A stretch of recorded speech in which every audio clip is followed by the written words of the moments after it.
Hello, everybody. Welcome to Keep the Path podcast. This is our first episode, and we're going to discuss about life transition. My name is Montakanika. I am currently a master's student pursuing a master degree in artificial intelligence and machine learning at the University of Adelaide in South Australia. And here with me, I have Supisan. I'll let him introduce himself. Hi everyone. My name is Subisan, but in English it's a reverse. So like first name, last name to the last. So it's Bisansu. I'm a communications and public relations professional, based in Phnom Penh, Cambodia. Um, I received education, in media management, in my undergraduate study. So I did it in Cambodia and the Philippines, and I went on to pursue my master degree in global communication with a specialization in media, global media, at the University of Erfurt in Germany. I graduated my master about 2 years ago or 3 years ago, and now moved back, relocate to Cambodia. Perfect. This is splendid self introduction. So, in our first episode, we hope to inspire and give the inspiration through our own story. And Bisan going to share his perspective and his point of view toward this topic called life transition. And we hope you learn a lesson or more lessons from our discussion. And feel free to drop your questions or comments and do let us know through our channels. Okay, so let's start. First, I would love to have Bisan talk about his give a context or background, um, what it's like for him, starting from graduating bachelor degree, going through a few jobs, and then get the chance to go and study abroad and all that. So, can you give us a little context of your journey, please? Thank you, Kanika. I don't think I can do a little content because it's a long story, but I'll try to make it short as much as I can. So the journey of like pursuing life or like pursuing my education abroad, it started out when I was in my first year during my undergraduate study in media management. I saw my seniors who were in their third year or fourth year in Cambodia. They went on to did an exchange study in neighboring country or in Europe. And I thought that wow, this is cool. I wanted to be like them. So I asked myself, what should I do? And funny enough, I couldn't answer the question myself. So I approached my seniors, those seniors who tell me, oh, you need to apply. You need to write your motivation letters. You need to find the right course that you want to study. And they gave me recommendations on the programs that I should apply. And one thing that I really remember that, and it's like is among the minimum requirement for you to be eligible to apply is your English ability and then your grade. So so during the first and second year, I focused heavily, really hard on improving my grades and then my English ability. Fortunately, in my fourth year, the first semester, I was selected to do a semester exchange in the Philippines in speech communication, focus heavily on corporate communications. And I would say this is like my it was like my life-changing experience. It's first time getting out of Cambodia, um, going abroad, and it was the first time I had to take a flight. So first time traveling Mm, outside of the country on my own without my parents. And like back then I was 17 years mm, old. So it was like everything was new to me. So back then it was mm, in 2016. Philippines to Cambodia, even though we are in the same community, ASEAN community, but if you talk about like destinations to study, Philippines would be like the top three.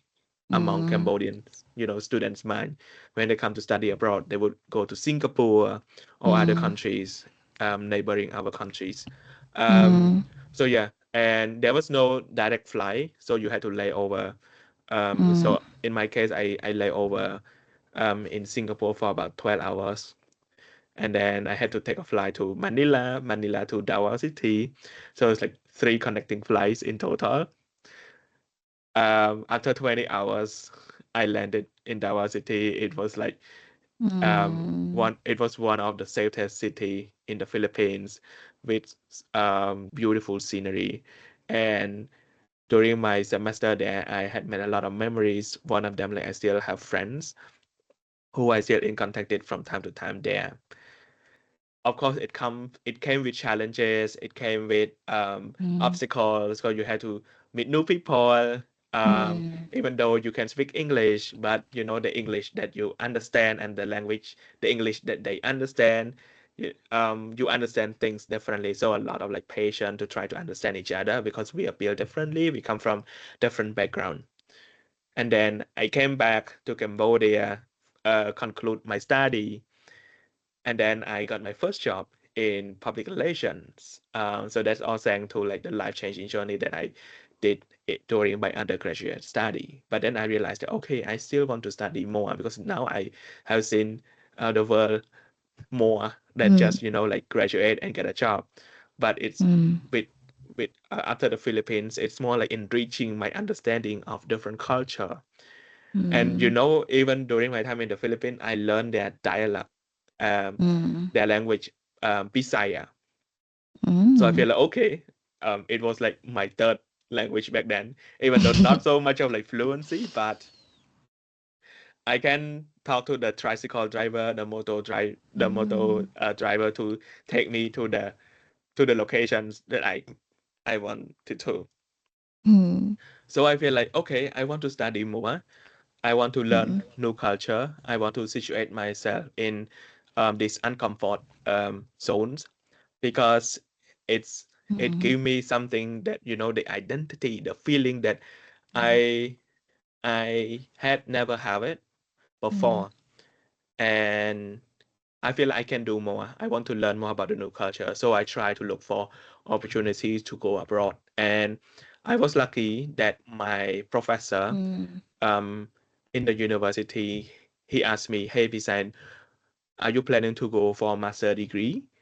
Because your research Mm. thesis that you build, because I built my research thesis. I wrote my thesis when I was in the Philippines, and then I came back. Mm. I conclude the final part, and my research was on communication, but from like public communication, like e-government.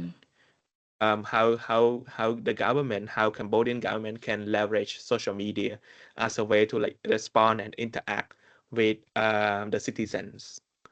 So he asked me, my professor asked me, do you want to pursue more your higher degree, because your thesis is really good and we think that you have the potential. So Germany was not the top of my mind, because we have like these like English speaking countries and that also provide opportunity to Cambodian students. But I've been to the Philippines, which is also something not common for Cambodian students. I was thinking like probably I should go somewhere Mm. that also quite unique. So I applied to the Netherlands and Mm. Germany. So with Germany, education is free, and through Mm. this foundation that I apply through, I have a higher chance to get funded for my living expense and my flight.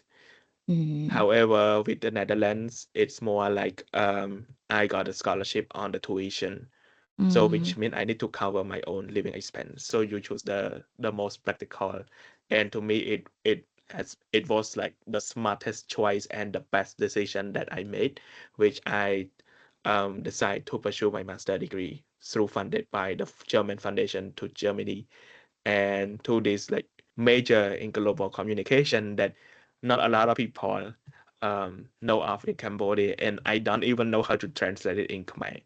Just so you know, 'cause like my parents keep asking me before I went to Germany like a few days before, they keep asking me, "What did you study again? What is your major. Mm-hmm. I try, but I could never explain to them like explicitly what is it about, because like the Mm-hmm. major is quite new in Cambodia. Mm-hmm. So that's how the journey I spent there. I spent in Germany 3 years. Um, I got stuck because of COVID. I went, and then a semester later, a couple months later, COVID hit the world.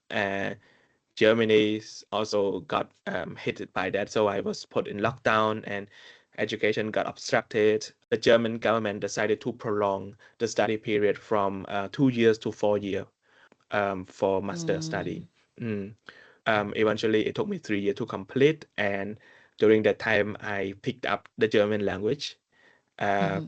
I also tried to make myself more useful and enrich my life experience while I was in Europe through exchange programs, through volunteer, through conduct training to Europeans, students all over Europe. And I also joined a policy debate with the policymaker at the European Parliament in 2022 about the potential collaborations and the importance of youth in Europe and in ASEAN in terms of like collaboration for shared future. Yes, and Mm-hmm. I conclude my study, so I decided to move back to Cambodia. To one thing is that because I miss my family, I miss my parents. I hadn't seen them for 3 years, so I decided I want to be close to them, and Mm-hmm. at the same time figure out myself what I want to do next. And luckily enough, I got a job offer in Cambodia 3 years ago, and now I'm still based in Cambodia, and I'm happy that my work has contributed to the society from whatever capacity that I could contribute back. Mm-hmm. So yeah, it's a long story. Uh, Sorry, I don't know what other way that I can explain shorter than this. No, that's very, very nice. Thanks for sharing. It's very detailed. Mm, It gives very good context, and so I assume that because you mentioned about going to Philippines, doing exchange, and this is kind of eyes opening to you. It's of the first step you going abroad on an exchange, and you fly alone without your parents. You must learn a lot. So I assume would be the first step, that now the world out there is so big and you want to explore further and you believe in yourself that you can do more and you can learn more. Then you made it. You make it to Germany, even though it's not an English speaking country. You managed to pick up German and then make the best experience out of your time there, which is very inspiring. Well, if we take a step back into these two major events in your life, would you consider these two as the life transitions? And what if I ask you, is it true that life transition has to be something that change you as a person? Absolutely. These two opportunities that I got to get out of my comfort zone, to get out of my community and my people, it changed my perception to the world, how I used to view it. It changed the way that I understand the culture. I communicate with people from different culture, from different background. I think in a way you can say that through this exchange, I have incorporated this social empathy, meaning that you understand people. When you communicate with people, you communicate without judgment, without stereotype, without stigma, but you try to be open-minded and then try to understand these people. Why are they saying what they are saying? Probably it's because of their background that influence them, their life experience. It's the same thing to me when I talk to people. I think to some people they kind of already get it. You try to bring an example or bring perspective to one case study or one topic from different perspective, and try to understand people, and that's really help you even at workplace as well. When you're communicating with your colleagues or with your team, to understand why they proposing this idea, why they think about this topic in their own way, and then you try to integrate it. So because in a way at a workplace you also want to include people opinions, because they make an effort to contribute their ideas. So you also want to like ensure that their advice, their ideas is respected and is heard in the decision making. So yeah, back to the Mm. two opportunities to me, um, in terms of like change my perception or in terms of changes, I with these two events I had to adjust like a couple of times. First thing is that when you move abroad, you need to readjust yourself, right? You need to adjust, not readjust, but you need to adjust yourself in a new community. And then when you are like stay there for a couple of months, it's time to move back to Cambodia. So you move to Cambodia, not like so for me, I keep saying that I'm not the design that I used to know when I talk to my friend. Before that event, before those event and came back and coming back, I kind of incorporate new elements. There's like new versions of me adding to like the version that you used to know me. And that with the society, you also need to readjust, resituate yourself because people see that you change. And I mean, change can be both way, Mm. good and bad. But to me, Mm. I would say that change, if you make a smart change, Mm. if it, yeah, then it's a good change, right? And Mm. then while I was, and then I came back from the Philippines, I need to move back to Germany. So I also need to readjust because like this is not Philippines, this is not Asian culture, this is like European culture. And then Germany, Mm. and I didn't go to like Berlin or Munich. This is not like a cosmopolitan or big city. It's like a small city located in the middle of Germany, where a lot of people, where most people speak German, even though they understood English, they would still prefer to speak German in their way. So you need to incorporate to pick that up, readjust their view, try to understand from them. And then moving back to Cambodia because like I stayed there for 3 years. In one way or another, I already picked up their way of living. So I moved back. I also need to what you call reintegrate myself into the society. Oh And it's yeah. yeah, and it starts from everything, like what's the breakfast that you used to eat in Germany? It's completely different that to the Mm. breakfast in Cambodia. That's like simple as that, even the food and Mm. the the living situation. No, because like in Germany it's so cold. You don't need aircon. Here you need to have aircon. So Mm. yeah, you just need to figure out, readjust everything. And to me, um, it was a bit scary to move back because like Mm. you kind of know that this is already your home. This is always your home. But when you move back, the feeling of Mm. home Mm. did not hit as hard as you thought because like home something that you're comfortable with, right? But 3 years in Germany was already my home. So move back, I need to readjust to my existing home. Yeah, Mm. and I feel Mm. like I can like adjust, adapt fully to my home again. Mm. Very inspiring indeed. So it's all about adjusting and adapting to new environments. Um, I believe including trying to learn the native language of of that particular country too. Um, but then, how about challenges for is there a point when you just couldn't figure out what you need to do and how to adjust? Because I believe here in our audience, adjusting is not easy at all unless you have some experience or you have some guidance. So you learn, you know how to observe people and all that.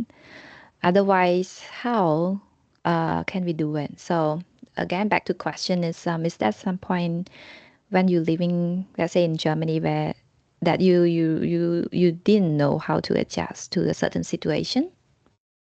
Yeah, a lot of times I didn't know how to adjust to the situation, and I need to learn. And even though after 3 years there, I still feel like I didn't know enough. Even in my home country, Cambodia, I still feel that there's more for you to need to learn. Like different communities, they they practice their way of living differently. Even in Cambodia, we speak Khmer language throughout the country of our 16 or 17 millions. If you travel to Siem Reap people, you will notice people live in a different way of living compared to the people living in Phnom Penh, right? So it's like more slow pace. They speak softly. They look at you into the eyes because like probably because in Siem Reap, they don't have to rush like us living in the city, right? We always chase the clock. Um, but understandably because like it's the hub, it's the economic hub of the country.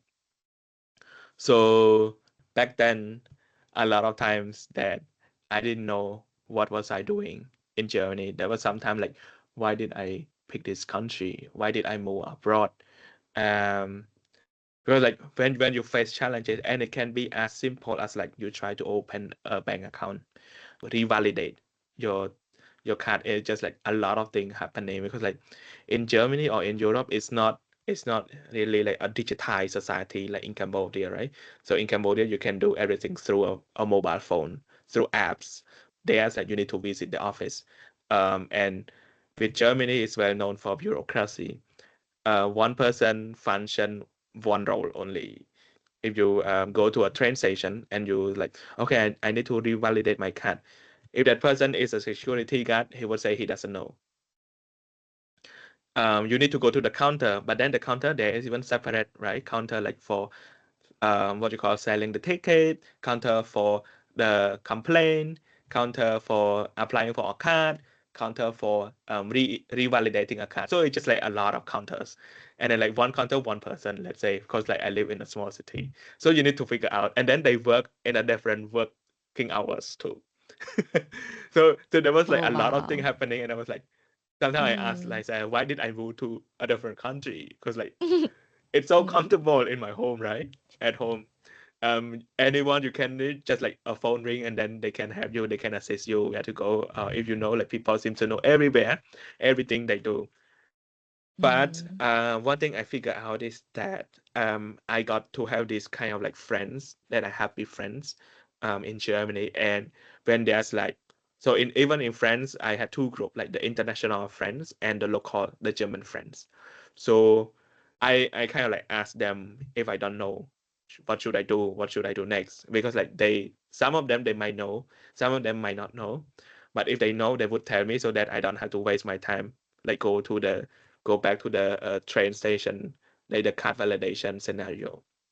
So they have me on that when I feel like I don't know. So all in all, what I'm trying to say is that wherever you go, if you can have like a community, a trusted community that you can feel like safe and comfort, and then that you can like support each other, that's already like, to me it's already like I have gifted myself a big present when I move abroad, because I know these people, I have these people, they have helped me, I have them.